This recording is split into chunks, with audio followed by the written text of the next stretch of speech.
بادشاہ۔ بہت پرانے وقتوں کی بات ہے، کسی ملک پر ایک عادل بادشاہ حکومت کرتا تھا۔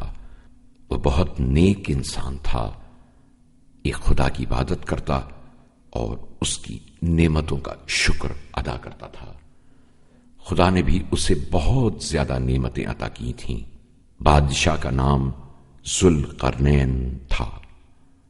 ذوالقرنین نے کئی ملکوں کو ملا کر ایک بہت بڑا ملک بنا لیا تھا۔ ایک مرتبہ ذوالقرنین اپنے سپاہیوں کے ہمراہ زمین کے مغربی حصے کی طرف چل پڑا۔ مغرب کے لوگوں نے جب بادشاہ کی شان و شوکت کو دیکھا تو انہوں نے بادشاہ سے درخواست کی کہ انہیں بھی اپنی بادشاہت میں شامل کر لے۔ ذوالقرنین نے ان کی بات مان لی اور ایک بار پھر اپنے سپاہیوں کے ہمراہ آگے بڑھ گیا، یہاں تک کہ وہ لوگ ایک بہت بڑی جھیل پر جا پہنچے۔ وہاں پر ایک چشمہ تھا جس سے پانی پھوٹ کر جھیل میں گر رہا تھا۔ چشمے کا پانی گدلا تھا، دور سے ایسا محسوس ہوتا جیسے سورج اسی جھیل میں اتر کر غروب ہو رہا ہے۔ یہاں پہنچ کر ذوالقرنین نے سوچا کہ شاید اس جھیل کے پیچھے کوئی آبادی نہیں ہے۔ اس جھیل کے کنارے کچھ عجیب قسم کے لوگ رہتے تھے۔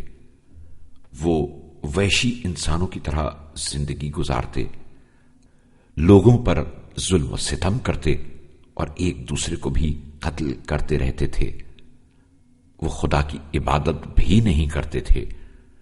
اللہ تعالیٰ نے ذوالقرنین پر وحی نازل کی اور فرمایا، تمہیں اختیار ہے کہ ان لوگوں کے ساتھ جنگ کرو یا دوستی کر کے انہیں اپنے راستے پر چلاؤ۔ ذوالقرنین نے دوستی کا راستہ اختیار کیا اور کچھ عرصہ ان لوگوں کے ساتھ گزارا۔ انہوں نے ظلم و ستم سے پرہیز کیا اور پھر آہستہ آہستہ جھیل کے کنارے رہنے والی وہ وحشی قوم عدل و انصاف کے راستے پر چلنے لگی اور اچھے اچھے کام کرنے لگی۔ ایک مرتبہ پھر ذوالقرنین نے ایک بہت بڑا لشکر تیار کیا اور مشرق کی طرف روانہ ہوا۔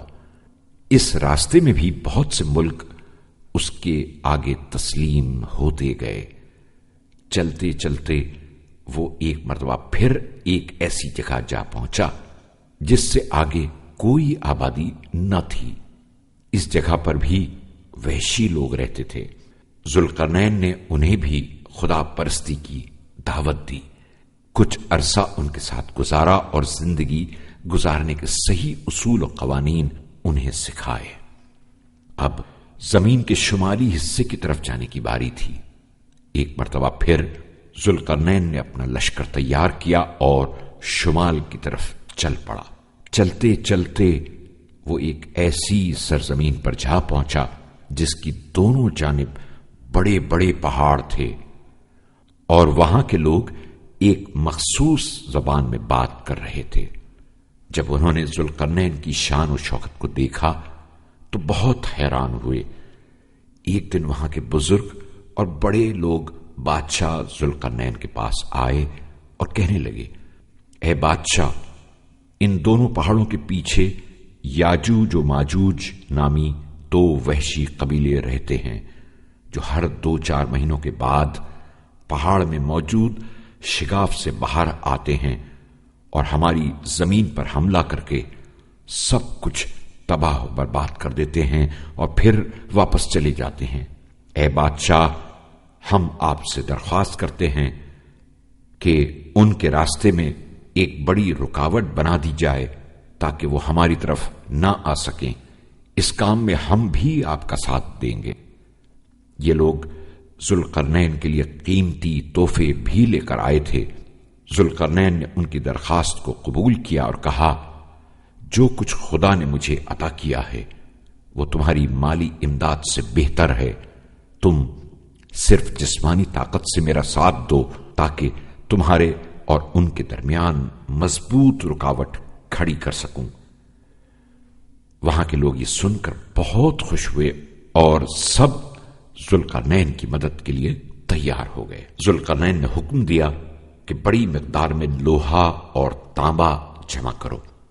جب یہ دونوں چیزیں جمع ہو گئیں تو بادشاہ کے حکم سے تمام لوہا پہاڑ کے شگاف میں بھر دیا گیا اور دوسری طرف بڑی بڑی بھٹیاں تیار کی گئیں جن میں تانبا بھرا گیا۔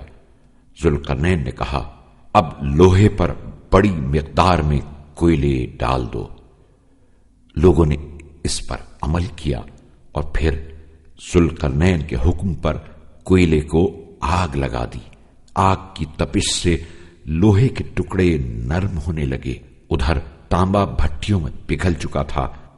ذوالقرنین کے حکم پر یہ تانبا لوہے کے نرم ٹکڑوں پر ڈال دیا گیا۔ اس طرح بہت جلد ایک بڑا بند تیار ہو گیا۔ یہ اتنا مضبوط تھا کہ اس میں سوراخ بھی نہیں کیا جا سکتا تھا۔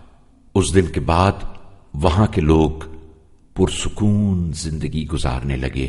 وہ ذوالقرنین کا شکریہ ادا کرتے تو بادشاہ انہیں جواب دیتا کہ یہ میرے خدا کی طرف سے ایک رحمت ہے۔